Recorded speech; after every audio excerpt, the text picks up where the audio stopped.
My name is Evelyn Hart, and 3 weeks ago I stood at the altar in a small church just outside Minneapolis, dressed in white, surrounded by nearly 90 guests who had come to witness what was supposed to be the happiest day of my life. The air inside the chapel was warm, filled with soft murmurs and the faint scent of flowers, until a low, unfamiliar sound began to ripple through the silence. At first, no one reacted. It was just a distant engine, something easy to ignore. But then someone near the back gasped, and slowly, like a wave of unease passing from one person to another, heads began to turn upward toward the open windows. I followed their gaze, and that was the moment everything changed. An airplane circled above the church, dragging behind it a message written in thick black letters across the sky. A useless person does not deserve a happy marriage. For a heartbeat, maybe longer, the entire room froze. No one spoke. No one moved. It was as if reality itself had fractured and everyone was waiting for it to correct itself. Then the plane came around again, lower, this time the message clearer, sharper, impossible to misread. The words hung above us like a public verdict, heavy and cruel, forcing every guest to witness something deeply personal turned into spectacle. I didn't need to ask who had done it. I already knew. My mother sat just a few rows back, her posture composed, her expression unreadable yet not surprised. Not confused. Not horrified. Just still, as if she had been waiting for this exact moment to unfold. Beside me, Caleb's hand tightened around mine. I could feel the tension in his grip, the way his fingers trembled not from fear but from a rising, barely contained anger. His jaw clenched, his eyes fixed not on the sky but on my family, as if he were trying to understand how something so calculated, so deliberately cruel could come from the people who were supposed to love me. For a moment I thought he might step forward. Might stop the ceremony entirely and confront them right there in front of everyone. The silence in the church stretched unbearably, broken only by the distant hum of the plane circling again and again above us like a punishment that refused to end. And yet in the center of that chaos I did something no one expected. I didn't cry. I didn't run. I didn't even look away. Instead, I stood perfectly still, my back straight, my gaze steady, and a small, controlled smile resting on my lips. Not because I was unaffected, because I wasn't. The humiliation burned sharp and undeniable, pressing against my chest like a weight I could barely contain. But this moment, as devastating as it was, also confirmed something I had known for years but had never been able to prove so clearly. My family hadn't just crossed a line, they had erased it completely, and they had done so in front of witnesses under an open sky with nowhere to hide. What followed only deepened the shock. As the officiant hesitated, unsure whether to continue, my mother rose from her seat with a calm, deliberate motion that felt rehearsed. Her voice cut through the silence as she announced her objection, accusing me of hiding a private medical secret from the man I was about to marry. The words were lies, cruel, calculated lies, but their purpose wasn't truth. It was doubt. It was damage. It was the hope that even for a second Caleb might hesitate. Before anyone could process what was happening, my father stepped forward, holding a white envelope in his hand, offering Caleb $50,000 to walk away from me before it was too late. And just a few steps away, my brother stood with his phone raised high, streaming every second, live, turning my humiliation into entertainment for strangers who were already watching, already judging, already laughing. In that moment, the wedding was no longer just a ceremony. It had become a stage. And my family had turned me into the center of a performance designed to break me. But as the plane continued to circle overhead, as the whispers spread through the pews, and as every eye in the room shifted between shock and disbelief, I realized something they hadn't anticipated. They thought they were destroying me. In reality, they were exposing themselves, and they were doing it in the most public, undeniable way possible. I grew up in a family that looked perfect from the outside, the kind of family people admired without ever looking too closely. My parents owned a well-known local catering and event business, and in public they were respected, generous, and hardworking. At community events, they smiled easily, praised their staff, and spoke about values like unity and dedication.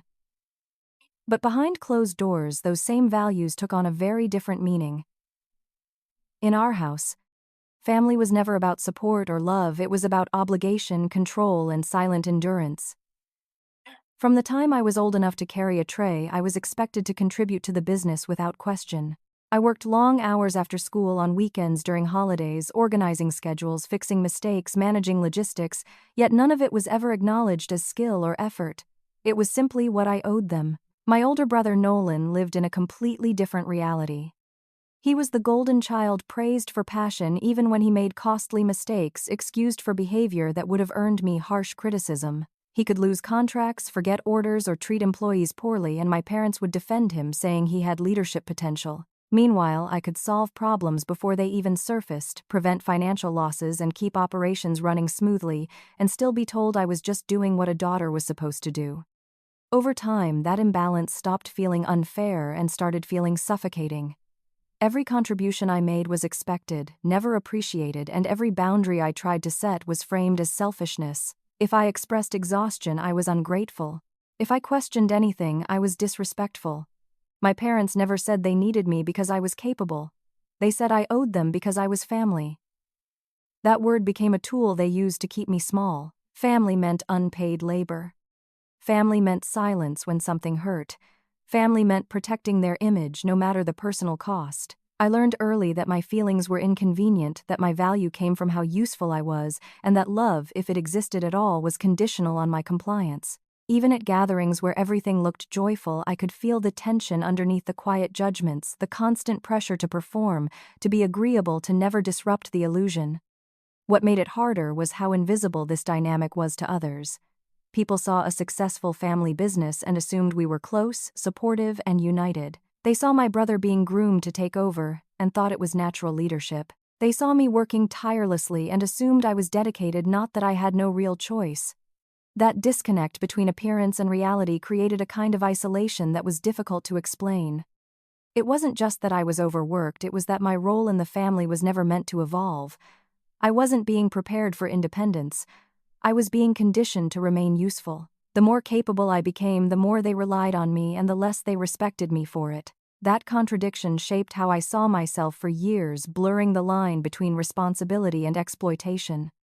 Looking back, I can see that this environment didn't just influence my decisions, it defined them. The constant dismissal, the quiet manipulation, the expectation that I should sacrifice without recognition, it all built a foundation that made leaving feel both necessary and impossible. It took time for me to understand that what I had accepted as normal was in fact deeply unhealthy.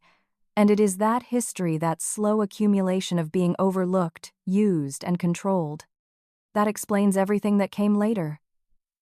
My reaction at the wedding, my refusal to break, my decision to act instead of collapse, none of it came from nowhere. It was the result of years spent learning exactly who my family was, even when they tried to convince me otherwise. Dua vào bài contet cung cấp vào ý chin. Turning point at the wedding, instead of breaking down, she remains calm and composed, realizing her family has publicly exposed their own behavior. Caleb, nhân tố thay đổi, vai trò, điểm tựa cảm xúc và sự xác nhận. Nội dung, Caleb nhìn ra, bản chất gia đình cô. Câu nói quan trọng, you are not imagining it. Phân tích, đây là bước chuyển tâm lý cực quan trọng. Evelyn từ nghi ngờ bản thân tin vào chính mình. Caleb đại diện cho một kiểu gia đình lành mạnh. Viết cho tôi một đoạn hoàn chỉnh bằng tiếng A.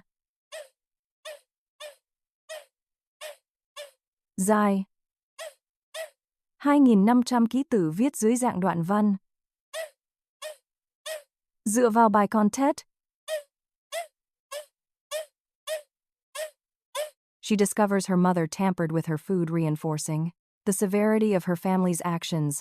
Cao trào, đám cưới bị phá hoại, vai trò đỉnh điểm xung đột. Nội dung, mẹ vu khống công khai, cha hối lộ chú rể, anh trai livestream làm nhục. Phân tích, đây là multi-layer conflict, xung đột nhiều tầng không chỉ xúc phạm cá nhân mà còn phá hủy danh dự, tạo áp lực xã hội, cần mô tả từng hành động như từng đòn, tấn công. Viết cho tôi một đoạn hoàn chỉnh bằng tiếng Amazigh, 4.000 ký tự viết dưới dạng đoạn văn, dựa vào bài content, không kẹp vào ý chin. Legal retaliation with evidence. Evelyn issues a formal notice demanding her family remove their business equipment from her property and prepares legal action for unpaid use. Evelyn giữ bình tĩnh, twist tâm lý, vai trò twist bất ngờ. Nội dung, không phản ứng tiêu cực. Tiếp tục đám cưới. Nhận ra đây là bằng chứng hoàn hảo. Phân tích, đây là điểm khác biệt lớn so với câu chuyện thông thường. Thay vì nạn nhân, người kiểm soát tình huống. Tạo cảm giác revenge is coming. Viết cho tôi một đoạn hoàn chỉnh bằng tiếng ANX dài. 2.500 ký tự viết dưới dạng đoạn văn. Dua vào bài content cung cấp vào ý chin. Family denial and manipulation. Her family tries guilt, pressure and public shaming but avoids taking responsibility for their actions. Sau đám cưới phát hiện đầu độc, hành động pháp lý vai trò mở rộng xung đột sang hậu quả thực tế. Nội dung nghi vấn bị đầu độc. Kiểm tra hồ sơ thu thập bằng chứng. Gửi thông báo pháp lý về tài sản. Phân tích. Xung đột chuyển từ cảm xúc pháp lý thực tế. Nhân vật thể hiện trí tuệ không hành động cảm tính. Viết cho tôi một đoạn hoàn chỉnh bằng tiếng A. Dài 3.000 ký tự viết dưới dạng đoạn văn. Dựa vào bài content. Cung cấp vào ý chính truth. Exposed publicly witnesses and evidence. Videos, screenshots, shift public opinion damaging the families. Business reputation and revealing deeper misconduct. Gia đình phản công, thao túng, bôi nhọ. Vai trò, tăng căng thẳng lần 2. Nội dung, đổ lỗi gaslighting. Đăng bài trên mạng để làm nạn nhân. Phân tích, đây là chiến thuật quen thuộc của người toxic. Đổi trắng thay đen. Lôi kéo dư luận. Làm nổi bật sự kiên định của Evelyn. Viết cho tôi một đoạn hoàn chỉnh bằng tiếng ANH. Dài 2.500 ký tự viết dưới dạng đoạn văn. Dựa vào bài Conquer Kung Cup Vào I Chin. Consequences for the family there. Business suffers financially and legally showing that their actions finally have real consequences. Sự thật bị phơi bày. Hậu quả vai trò giải quyết xung đột. Nội dung. Video bằng chứng lan truyền. Khách hàng đối tác nghi ngờ. Doanh nghiệp gia đình suy sụp. Phân tích. Đây là payoff kết quả tất yếu. Không phải Evelyn phá họ. Họ tự phá mình. Tăng tính công bằng justice. Viết cho tôi một đoạn hoàn chỉnh bằng tiếng An dài 3.000 ký tự viết dưới dạng đoạn văn. Dua vào bài content cung cấp vào ý chin. Core message, lesson. Setting boundaries is not cruelty. Self-respect, evidence and accountability are necessary. True family does not require sacrificing your dignity. Kết luận, bài học vai trò. Đọng lại thông điệp. Nội dung. Ranh giới không phải là ích kỷ. Im lặng không phải là cao thượng. Gia đình thật không kiểm soát bạn. Phân tích. Đây là phần truyền từ câu chuyện giá trị phổ quát, giúp người đọc liên hệ bản thân. Tạo cảm xúc giải phóng. Viết cho tôi một đoạn hoàn chỉnh bằng tiếng ANH, dài 2.500 ký tự viết dưới dạng đoạn văn. Caleb entered my life at a time when I had already built distance from my family but not yet full clarity about what that distance truly meant. We met at a healthcare infrastructure conference in Street, Paul in a setting that felt structured, professional, and refreshingly free from the emotional tension I had grown used to. He was a civil engineer, the kind of person who didn't need to dominate a room to be heard. He listened more than he spoke, observed more than he reacted, and when he did say something, it carried weight. That alone made him different from anyone I had grown up around. When he first met my family, I found myself watching him more than them, curious whether he would see what I had spent years trying to explain to others. The dinner was predictable, subtle jabs disguised as jokes, questions designed to undermine rather than understand, and that familiar pressure to perform a version of myself that made them comfortable. My mother questioned my priorities, implying that my career made me less suitable for marriage. My father spoke about loyalty in a way that felt more like a warning than advice. Nolan made a comment about me running away from responsibility, followed by a laugh that expected agreement. It was the same pattern, the same script, the same quiet erosion of my credibility in front of someone new. What I didn't expect was Caleb's response afterward. He didn't confront them at the table, didn't escalate the situation, didn't try to defend me in a way that would have turned the evening into a spectacle. Instead, when we were alone, he simply looked at me and said, "You are not imagining it." That sentence landed with more force than any argument ever could. For years, I had been told directly and indirectly that I was overreacting, misinterpreting, being too sensitive, too distant, too difficult. Doubt had become a background noise I carried with me even after I left home. But in that moment, something shifted. It wasn't just validation, it was clarity. Someone outside the system had seen it exactly as I had, without explanation, without distortion, without needing proof. Caleb didn't give me a new perspective, he confirmed, the one I had been taught to question. That confirmation became the emotional anchor I didn't know I needed. It changed the way I interpreted everything that followed, especially on the day of our wedding. Standing at the altar with the planes circling above us and my family turning the ceremony into a public attack, there was a moment when everything could have collapsed. The humiliation, the shock, the weight of so many eyes watching it should have broken me. That was what they expected. That was what they had always relied on. But instead of unraveling, I felt something else take hold. A kind of stillness grounded not in denial but in certainty. I wasn't questioning what was happening. I wasn't trying to reinterpret it into something less painful or more acceptable. I saw it clearly exactly as it was because I had already learned to trust my perception. Caleb's presence beside me reinforced that clarity. I could feel his anger, the tension in his body, the instinct to protect and confront, but I also knew that reacting in that moment would only give my family what they wanted, a scene they could twist, control, and use. So I squeezed his hand not just to steady him but to steady myself, and I chose to remain calm, not passive, not defeated, calm with intention, because for the first time I understood that this wasn't just an attack. It was exposure. Every word they spoke, every action they took, every attempt to humiliate me was happening in front of witnesses who had no history with us, no reason to excuse them, no obligation to look away. They weren't just revealing who they thought I was, they were revealing who they actually were. In that moment, the dynamic shifted completely. I was no longer the daughter trying to prove her worth or defend her choices. I was someone standing in truth, supported by a partner who saw that truth without needing it explained. Caleb didn't just represent love or stability, he represented a different kind of family, one built on respect, clarity, and emotional honesty. And standing beside him, I realized that I didn't need to fight for my version of reality anymore. I only needed to stand in it. What happened at the altar was not a single act of cruelty but a carefully layered attack designed to break me from every possible angle emotionally, socially, and psychologically. The skywriting was only the beginning, a public declaration meant to brand me as unworthy before I had even spoken my vows. It forced every guest to look up, to read those words, to question me without context. Before the shock could settle, my mother escalated the humiliation by standing in the middle of the ceremony and announcing her objection, her voice steady and deliberate as she accused me of hiding a private medical truth from the man I loved. It wasn't just a lie, it was a calculated attempt to introduce doubt, to plant suspicion in the one moment that was supposed to be built on trust. Then came my father, quieter but no less damaging, stepping forward with that envelope in his hand, as if he were conducting a business transaction instead of destroying his daughter's wedding. The offer of $50,000 to walk away from me reframed the entire situation, reducing me to a liability, something that could be negotiated, something that could be avoided if the price was right. And just when it seemed impossible for the moment to become more degrading, my brother turned it into entertainment, holding his phone high, live streaming everything to an audience that had no stake in the truth but every appetite for spectacle. Each action alone would have been enough to cause harm. Together they formed something far more destructive, a coordinated performance of control, shame, and power. The impact extended beyond the walls of the church. It wasn't just about what was said but how publicly it was delivered, how intentionally it was framed to strip me of credibility and dignity in front of witnesses. My family wasn't just attacking me, they were shaping a narrative, one that painted me as deceptive, unstable, and undeserving, while positioning themselves as concerned, justified, even protective. That was the most insidious part of it. They weren't yelling or losing control.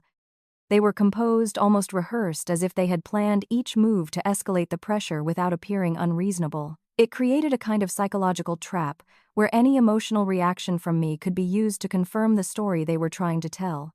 But what they didn't anticipate was that I wouldn't react the way they expected. I didn't argue, didn't defend myself in that moment, didn't give them the chaos they were trying to provoke. Instead, I remained still, absorbing each action not as an isolated insult but as part of a larger pattern I had seen before, now unfolding in full view. What made everything even more disturbing was what came after, when the ceremony ended and the reception began, as if nothing significant had happened. My family sat, ate, and interacted with others as though they had only caused a minor disruption, their composure intact, their expressions neutral. That contrast between the severity of their actions and the casualness of their behavior revealed something deeper than anger. It revealed entitlement. They truly believed they had the right to control the narrative, to damage me publicly, and then move forward without consequence. For a moment it almost felt surreal, like I was observing a performance rather than living through it. But the final layer of betrayal didn't reveal itself until later, when the adrenaline had faded and the physical discomfort began to set in. At first I dismissed it as stress. My stomach tightened, a dull ache that grew sharper with time, forcing me to step away from the reception more than once. I didn't want to draw attention to it, not after everything else that had happened, but then Lauren mentioned something that shifted everything. One of the catering staff had quietly said there had been special instructions for a single plate at the head table. Mine. That detail didn't fit. I hadn't made any special requests, there was no reason for my meal to be different, and suddenly the discomfort I felt wasn't just physical, it was clarifying. The next morning I didn't accuse anyone, I didn't react emotionally. I followed the same process I had trained myself to trust. I requested records, service notes, invoices, any last-minute changes, and what came back confirmed what I had already begun to suspect: a separate cash payment, a specific request tied to my plate, a description that matched my mother. The explanation offered was that it had been a prank, something harmless, something misunderstood. But there is nothing harmless about tampering with someone's food, especially on a day already defined by public humiliation. That discovery reframed everything that had happened at the wedding. It wasn't just about embarrassment or control, it was about escalation without limits. There was no line they wouldn't cross, no boundary they wouldn't violate, as long as it served their need to dominate the situation. In that realization, the conflict reached its true peak. What had started as public humiliation revealed itself as something far more dangerous, a pattern of behavior that extended beyond words into actions with real physical consequences. And instead of breaking under that weight, I understood it for what it was: undeniable proof. Not just of what they had done that day, but of who they had always been. What my family never understood, what they had never even considered as a possibility, was that I was no longer reacting to them in real time. For years they had trained themselves to expect a certain version of me: emotional, defensive, eager to explain, desperate to be understood. That version of me would have argued at the altar, would have tried to correct every lie, would have collapsed under the weight of public humiliation. But that version no longer existed. Standing there, with the planes circling above and their voices cutting through the ceremony, I made a different choice. I didn't interrupt. I didn't raise my voice. I didn't give them the reaction they were building toward. Instead, I let everything happen exactly as they intended, because for the first time I could see the situation not as something to survive but as something to document. Every word my mother spoke, every calculated move from my father, every second of my brother's live stream, none of it disappeared into private family conflict. It became visible, undeniable, and most importantly, witnessed. That realization stayed with me long after the wedding ended. While my family believed they had humiliated me, I understood that they had done something far more significant. They had created a public record of their own behavior, and I knew exactly what to do with that. I didn't rush into confrontation. I didn't send angry messages or demand apologies. Instead, I returned to the process I trusted. I reviewed the evidence I had already been collecting for years: the warehouse documents, the photos, the messages, the financial estimates, and I added this new layer to it, not as revenge but as confirmation. Their actions at the wedding didn't create the case, they strengthened it. They proved intent, character, and pattern in a way no private argument ever could. So when I finally acted, it wasn't impulsive. It was precise. I sent a formal notice through certified mail and email outlining exactly what they had taken for granted for years. Heartline Events had 30 days to remove all equipment from my property: every truck, every freezer, every piece of inventory stored in a space they had never paid to use. The language was clear, professional, and supported by documentation. There was no anger in it, no emotional appeal, no room for interpretation. If they failed to comply, I would pursue back rent, storage fees, legal costs, and damages for unauthorized commercial use. It wasn't a threat, it was a boundary enforced with structure and evidence. What made it a turning point wasn't just the legal action itself, but the shift in control it represented. For the first time, I wasn't responding to what they had done, I was defining what would happen next. They had spent years believing that my silence meant weakness, that my distance meant indifference, that my success existed separately from them. But in reality, I had been preparing for this moment with a level of patience they never recognized. The calm I showed at the wedding wasn't denial. It was discipline. It was the result of understanding that not every battle is won in the moment it begins. and that was the twist they never saw coming. They expected a breakdown, a confrontation, a dramatic collapse they could dismiss or control. Instead, they were met with something far more dangerous: clarity, documentation, and a refusal to engage on their terms. I was no longer the person trying to prove my worth within their system. I had stepped outside of it completely. And from that position, I didn't need to fight them emotionally. I only needed to hold them accountable. In the days following the wedding, the conflict did not fade, it evolved. What had begun as a deeply personal and emotional betrayal quickly shifted into something far more tangible, structured, and real. While my family moved immediately into denial, reframing their actions as misunderstandings, jokes, or emotional overreactions, I focused on something entirely different: verification. The physical discomfort I had felt during the reception lingered just enough to raise concern. And when paired with the quiet comment from a catering assistant about special instructions for my plate, it became impossible to ignore. But instead of confronting anyone directly, I turned to the process I trusted. I requested documentation, final invoices, service notes, internal communications, anything that could confirm or disprove what I suspected. What I received was not dramatic, but it was clear: a separate cash payment, a last-minute adjustment tied specifically to my meal, and a description that matched my mother. It wasn't labeled as malicious. It was described as a prank. But intent does not erase impact, and the fact that such a decision had been made at all quietly, deliberately reinforced a truth I could no longer overlook. This wasn't about a single moment of cruelty. It was about a pattern of behavior that extended into actions with real physical consequences. At the same time, my family's response followed a pattern just as predictable. My mother framed everything as emotional exaggeration, insisting I was being dramatic, that I had misunderstood her intentions, that any harm caused was accidental or blown out of proportion. My father shifted the focus toward practicality, emphasizing the stress they were under, the pressures of running a business, the idea that I was choosing conflict over cooperation.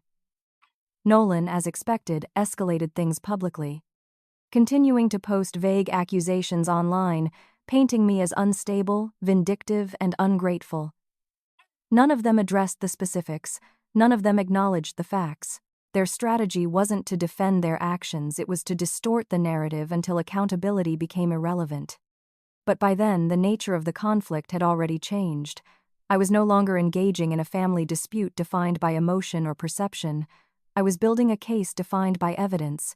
Every message they sent, every post they made, every attempt to shift blame or avoid responsibility became part of a larger record. I saved everything: timestamps, screenshots, voicemails, because I understood that consistency matters more than intensity. I didn't need to argue with them.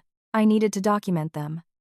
And while they continued to operate under the assumption that this was still a personal disagreement that could be manipulated or pressured into resolution, I had already moved it into a different space entirely. The formal notice regarding the warehouse was the clearest expression of that shift.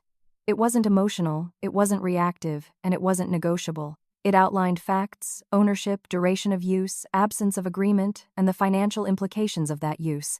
It established a timeline and defined consequences. There was no room for reinterpretation, no space for them to reshape the situation into something less serious. For the first time, the dynamic they had relied on, guilt, obligation, and control, had no influence. This wasn't about family roles anymore. It was about legal boundaries. What made this stage of the conflict significant wasn't just the escalation, but the clarity it required. It would have been easy to respond emotionally to match their intensity with anger or confrontation, but that would have pulled me back into a system where they had always held the advantage. Instead, I stayed within the structure. I understood facts, records, accountability.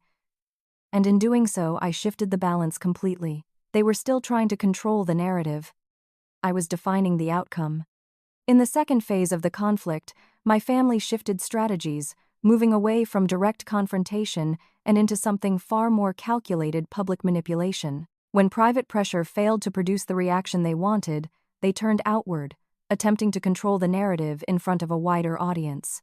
My mother was the first to act, posting a carefully written statement on social media about family heartbreak and the pain of being betrayed by a daughter who had supposedly allowed bitterness to consume her. The post was polished, emotional, and intentionally incomplete. It said nothing about the plane, nothing about the accusation at the altar, nothing about the envelope, and certainly nothing about the live stream. Instead, it painted a familiar picture, one where she was the victim, misunderstood and wounded. And I was the one who had chosen conflict over compassion. For a brief moment, it worked. Friends and acquaintances responded with sympathy, offering support, reinforcing the version of events she had presented.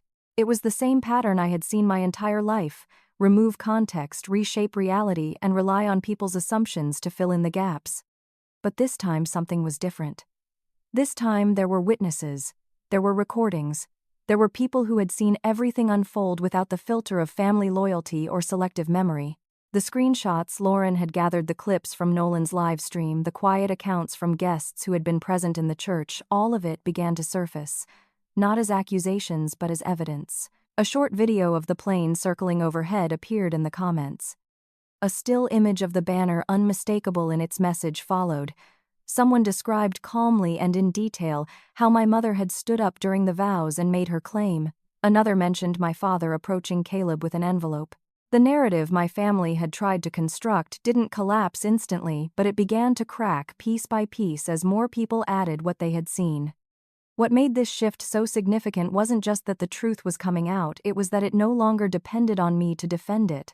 For years, I had been placed in a position where I had to explain, justify, and prove my own experiences, often against people who were determined not to understand them. But now, the evidence spoke for itself. My silence was no longer interpreted as guilt or avoidance. It became a contrast to their increasingly desperate attempts to regain control. My mother deleted her post within hours, but the damage had already been done.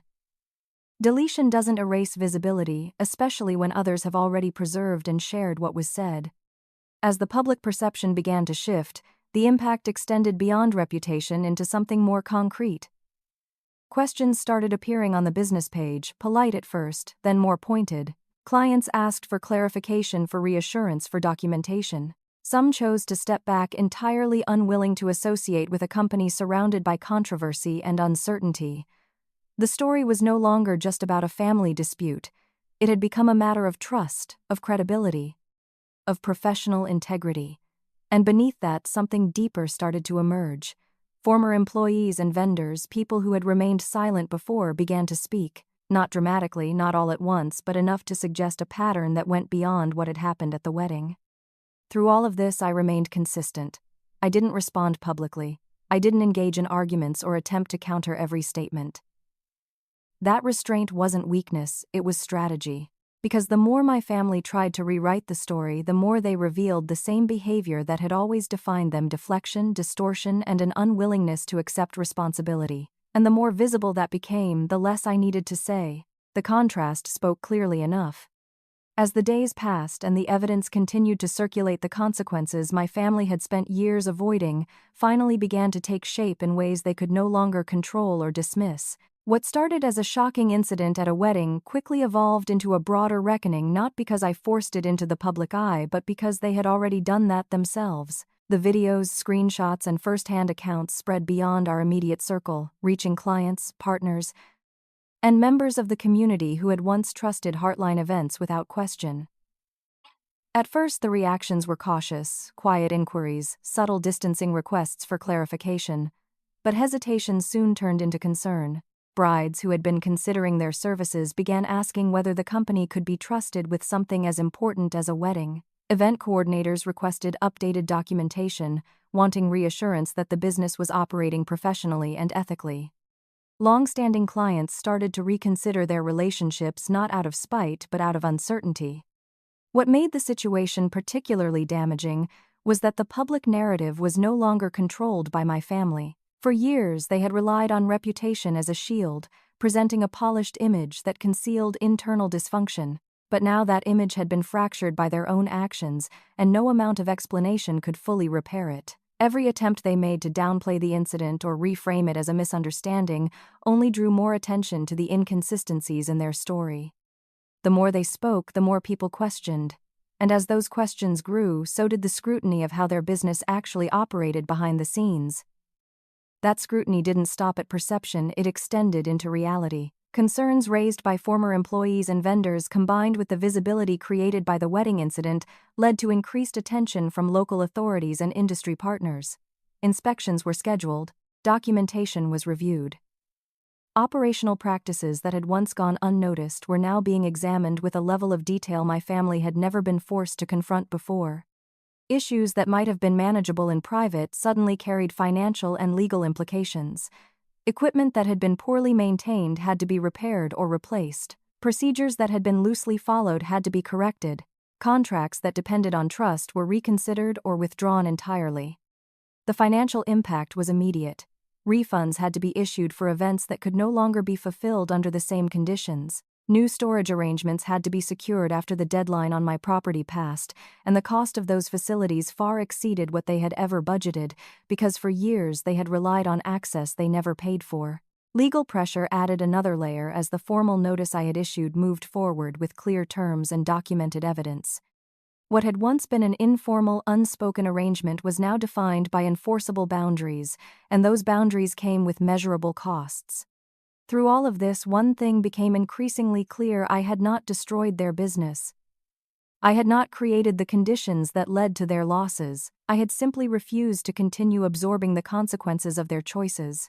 The collapse, or at least the weakening of what they had built, was not the result of a single decision on my part but the accumulation of years of mismanagement, entitlement, and a refusal to adapt. The wedding did not cause those flaws, it exposed them.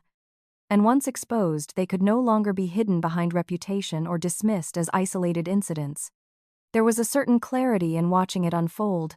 Not satisfaction, not triumph, but a sense of balance being restored. For so long, accountability had been something my family avoided, something they redirected or denied. But consequences, when they finally arrive, don't need to be forced, they follow naturally from the actions that created them. In that sense, what happened was not revenge, it was resolution. In the end, what stayed with me was not the spectacle of the wedding, or even the collapse that followed, but the clarity it forced me to confront. For most of my life, I had been taught subtly and repeatedly that maintaining peace was a sign of maturity, that silence in the face of harm was a form of strength, and that family, no matter how it treated you, was something you were obligated to preserve at any cost. But those beliefs were never designed to protect me. They were designed to keep me compliant. It took everything that happened, the public humiliation, the manipulation, the undeniable evidence, for me to finally understand that boundaries are not acts of cruelty. They are acts of self-respect. They are the line where you stop negotiating your worth in exchange for acceptance that was never truly offered. For a long time, I confused endurance with virtue. I believed that if I could just be patient enough, understanding enough, accommodating enough, things would change. That if I didn't react, didn't push back, didn't make anyone uncomfortable, I would eventually earn the kind of respect that seemed to come so easily to others. But what I learned is that silence doesn't transform harmful behavior, it protects it. It gives people the space to continue doing what they've always done without consequence. And in that space, the cost is always paid by the person who stays quiet. Breaking that pattern didn't feel empowering at first. It felt unfamiliar, even unsettling, because it meant letting go of the identity I had been shaped to fit. But it also created something I had never experienced before: freedom. That freedom didn't come from proving anyone wrong, or from watching others face consequences, even though those things happened. It came from no longer needing to justify my decisions to people who had already decided who I was. It came from trusting my own perception, from relying on facts instead of feelings when it mattered, and from understanding that accountability is not something you demand emotionally, it's something you establish through clarity and consistency. Evidence structure. And boundaries became the tools that replaced doubt and hesitation. They allowed me to step out of a cycle where every interaction required me to defend myself and into a space where my actions could stand on their own. Perhaps the most important realization was redefining what family actually means. For years, that word had been tied to obligation, to roles. I didn't choose to expectations that required me to diminish myself so others could feel secure. But real family, the kind I began to experience through Caleb and the life I built outside of that environment, doesn't operate that way. It doesn't demand silence in exchange for belonging. It doesn't require you to prove your worth through sacrifice. It doesn't treat your boundaries as betrayal.